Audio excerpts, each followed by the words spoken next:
वृद्धा आश्रम के दरवाजे पर हर दिन सुबह के वक्त एक कार आकर रुकती थी। उसमें से एक युवा व्यक्ति उतरता और वृद्धा आश्रम के बगीचे में बैठी एक बुजुर्ग महिला के पास जाकर बैठ जाता। दोनों के बीच धीमी धीमी आवाज़ में बातें होती और फिर कुछ देर बाद वो युवक उठकर चला जाता। ये दृश्य अब वृद्धा आश्रम के सभी निवासियों के लिए एक परिचित और रोज़मर्रा का हिस्सा बन गया था। धीरे धीरे सबको ये भी पता चल गया कि ये बुजुर्ग महिला उस युवक की माँ है। आज सुबह का दृश्य भी कुछ वैसा ही था, लेकिन आज युवक अपनी माँ के सामने घुटनों के बल बैठा था, बार बार उनके पैरों को पकड़कर माफ़ी मांग रहा था। वृद्धा आश्रम के गेट कीपर मोहन, जो हमेशा अपने काम में तल्लीन रहता था, आज इस दृश्य को देखकर विचलित हो गया। उसने पास ही बैठे एक बुजुर्ग व्यक्ति से कहा, लोग कहते हैं कि औलाद बदल जाती है, लेकिन यहाँ तो कुछ और ही कहानी नजर आ रही है। बुजुर्ग व्यक्ति, जो जीवन के अनुभवों से समृद्ध था, हल्की मुस्कान के साथ बोला, जो तुम्हारी आंखें देख रही हैं वो पूरा सच नहीं है।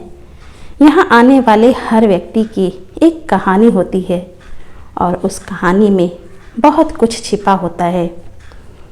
जब युवक वहाँ से चला गया तो मोहन अपने मन की जिज्ञासा को रोक नहीं सका और वो सीधे उस बुजुर्ग महिला के पास पहुँच गया।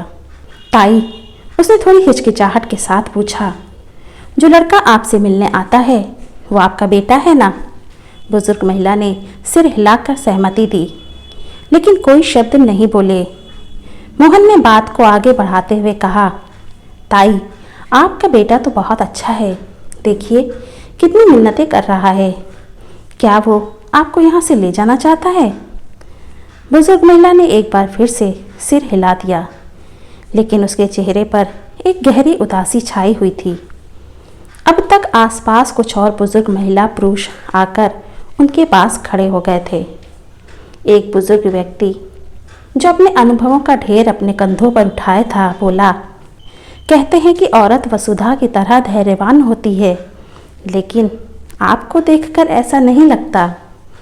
बुजुर्ग महिला, जो अब तक सबकी बातें चुपचाप सुन रही थी, किसी को कोई जवाब नहीं दे रही थी। एक और व्यक्ति ने कहा, अब ज़माना बदल गया है, सहनशीलता बीते दिनों की बात हो गई है। आजकल की महिलाएं भी पुरुषों की तरह स्वतंत्रता चाहती हैं। हर कोई आज़ादी चाहता है, किसी को माँ बाप से और किसी को अपने बच्चों से।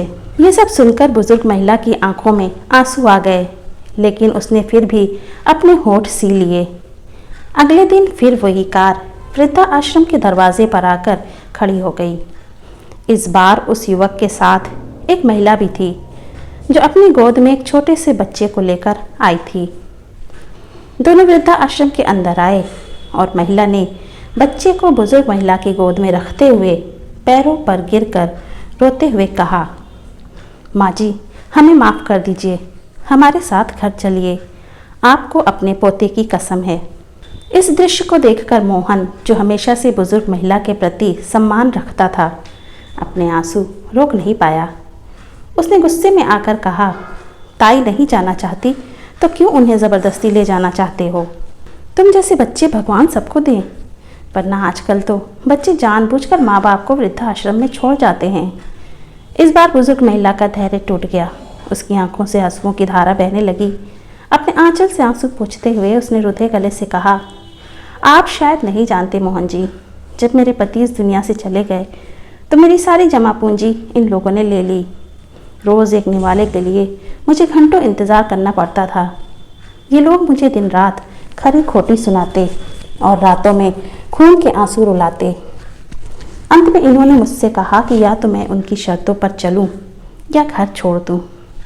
मैंने घर छोड़ दिया क्योंकि मेरे पास और कोई रास्ता ही नहीं था। आज ये लोग माफ़ी मांगने नहीं आए हैं। इन्हें मुझसे कोई प्रेम नहीं है, बल्कि इन्हें बच्चे को संभालने के लिए एक आया चाहिए। इसीलिए ये नाटक आपके सामने कर रहे हैं। बुजुर्ग महिला की इस बात ने वहाँ खड़े सभी लोगों को सन्न कर दिया। मोहन, जो हमेशा से लोगों के प्रति दयालु रहा था, आज इस सच्चाई से बेहद दुखी हो गया। उसने सोचा, जो आंखें देख रही थी वो सच नहीं था। कभी कभी जो दिखाई देता है वो सच्चाई से बहुत दूर होता है। आज वृद्धाश्रम के हर निवासी ने एक कड़वी सच्चाई को समझा कि जब रिश्ते स्वार्थ की बुनियाद पर टिकते हैं तो वे केवल एक दिखावा बनकर रह जाते हैं।